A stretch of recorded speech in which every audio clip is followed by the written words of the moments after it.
kejadian yang sebenarnya ya.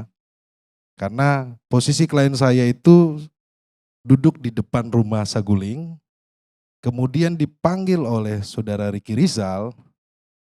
Nah, kemudian klien saya naik ke atas, dapat perintah. Nah, kemarin kami fokus kepada saksi-saksi yang duduk bersama klien saya yang di depan rumah Saguling. Dan di situ oleh salah satu saksi namanya Daden, yang merupakan ajudan juga, itu melihat bahwa Ricky memanggil Eliezer Baradae. Di dalam BAP yang disampaikan oleh klien saya bahwa Ricky Rizal memanggil dengan menyampaikan, kamu dipanggil Bapak. Klien saya menanyakan ada apa, nggak tahu. Itulah klien saya naik ke atas. Dengan CCTV juga pun dicocokkan betul, ada naik ke lantai 3, itu yang di rumah Saguling. Kemudian masuk ke rumah Duren 3, setelah terima perintah itu kan mereka bergerak ke Duren 3. Nah di rumah Duren 3 itu klien saya memang yang duluan di mobil yang bersama Putri, PC, kemudian KM, kemudian RR, kemudian klien saya bersama almarhum berlima. Nah di situ juga disampaikan bahwa melihat tidak Richard Eliezer ini naik ke mobil. Nah disampaikan oleh saksi yang melihat itu Romer, benar. Baradae ini di panggilan terakhir dia masuk di mobil. Dia duduknya itu di belakang. Kemudian bergeraklah ke rumah Duren 3. Tidak lama kemudian saudara Ferdi Sambo ini berangkat juga ke rumah Duren 3. Nah di situ buat kami yang penting adalah saksi yang bersama saudara Ferdi Sambo. Di situ ada Romer, kemudian sebagai ajudan, kemudian Prayogi sebagai sopir, kemudian ada Farhan sebagai pengawal motor. Nah di situ dijelaskan lah bahwa Romer diturunkan, kemudian mobil jalan, kemudian berhenti. Kemudian saudara Ferdi Sambo ini turun, kemudian ada senjata yang jatuh. Saksi yang melihat itu adalah Romer. Romer melihat bahwa senjata yang jatuh itu adalah HS. Kemudian Romer sampaikan bahwa ada sarung tangan. Kemudian masuk ke dalam lah, saudara Romer coba mengambil senjata tersebut, tetapi ditolak sama saudara Ferdi Sambo. Sama Ferdi Sambo ditolak, kemudian mereka masuk ke dalam, Ferdi Sambo masuk ke dalam, Romer bersama Farhan, Prayogi itu menunggu di samping rumah. Masuk ke dalam, kemudian ditanyakan melihat almarhum Joshua, mereka melihat ada di posisinya di samping. Kemudian masuk ke dalam, selang hanya beberapa menit, kemudian terjadi penembakan. Terjadi penembakan ini, kemudian saksi Romer, dia secara otomatis, ini yang disampaikan ya, dia otomatis langsung mencabut senjatanya dia. Dipikirnya itu, tembakannya itu ada di depan rumah. Dia berlari sama saksi bernama Farhan, pengawal motor. Kemudian masuk lagi ke dalam karena penembakannya ternyata tidak di luar, ternyata dari dalam mereka masuk ke dalam dan bertemu sama Ferdi Sambo. Dan posisinya Ferdi Sambo mengangkat tangan.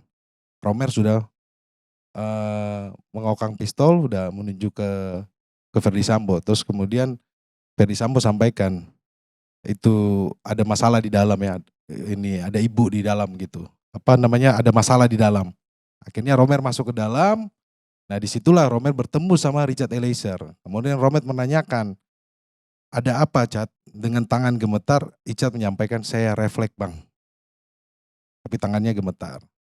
Kemudian gak lama Ferdi Sambo masuk ke dalam lagi, kemudian Ferdi Sambo menyenggol Romer dan sampaikan kalian tidak bisa jaga ibu. Jadi saksi yang penting ini adalah menjelaskan posisi yang di rumah Duren 3. Kemudian saudara Romer menyampaikan, ditanya oleh majelis hakim, kamu mendengar berapa tembakan? Lebih dari 5 tembakan. Tembakan yang pertama 3 kali, kemudian ada tembakan lagi yang menyusul.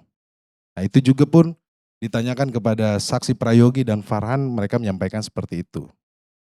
Jadi itulah peristiwa yang ada di Duren 3 yang menjadi petunjuk atas peristiwa adanya penembakan atau pembunuhan di Duren 3. Yang menarik kemarin jaksa sempat menanyakan kepada keluarga korban, kebiasaan almarhum ini tangan kiri atau tangan kanan. Disampaikan oleh keluarga korban tangan kanan. Karena waktu rekonstruksi itu yang disampaikan berdasarkan klien saya jatuh, tembak jatuh, kemudian tangan kirinya almarhum dipakai untuk menembak arah sebaliknya. Jadi menarik juga kemarin saya lihat jaksa berulang-ulang nanya seperti itu. Kemudian jaksa menunjukkan mengenai senjata. Apakah ajudan tahu ini senjata HS? Betul, senjata HS terutama Romer. Kamu tahu jenis ini senjata apa? Senjata HS. Terus kemudian ditanyakan mengenai peluru. Ini menarik juga Bang Karni. Ditanya, ajudan biasanya pelurunya peluru apa? Pindad. Karena faktanya pelurunya Richard Eliezer itu ada 3 jenis ya, 3 ini produk. Satu dari Pindad, satu dari Ceko, satu lagi itu ada di berita acara pemeriksaan. Jadi kami melihat bahwa memang alat bukti yang ini kan kalau kita kembali lagi bahwa sudah ada kejadian ya, kemudian ada OJ, ada apa alat bukti yang tercecer lah, boleh saya sampaikan seperti itu. Tetapi dalam hal ini kan pembuktiannya kan pasti kan hakim akan menggali lebih dalam lagi ya. Dan menjadi keyakinan hakim petunjuk-petunjuk ini. Jadi seperti itu Bang Karni. Bagaimana bisa satu pistol pelurunya 3 jenis? Itulah yang nanti di persidangan agenda pembuktian Bang Karni kan.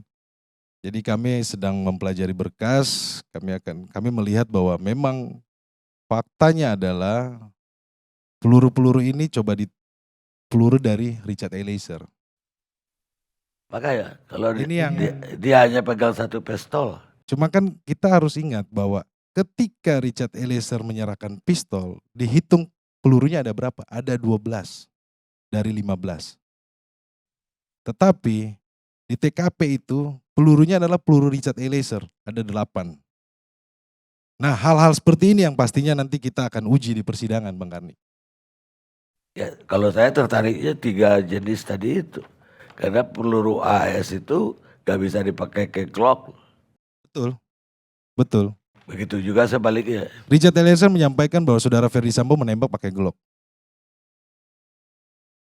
Jadi berarti bukan pistol AS. HS itu yang menembak ke tembok. Dia nembak lagi Ferdy Sambo pakai AS ke tembok gitu. Iya. Tapi kepala si Glock. Yosua pakai Glock. Tapi Richard sendiri menembak pakai Glock. Pakai Glock. Glock 17, nomor serinya ada. Jadi pas dicocokkan sama alat bukti, betul itu Glocknya Richard Eliezer, pelurunya sesuai.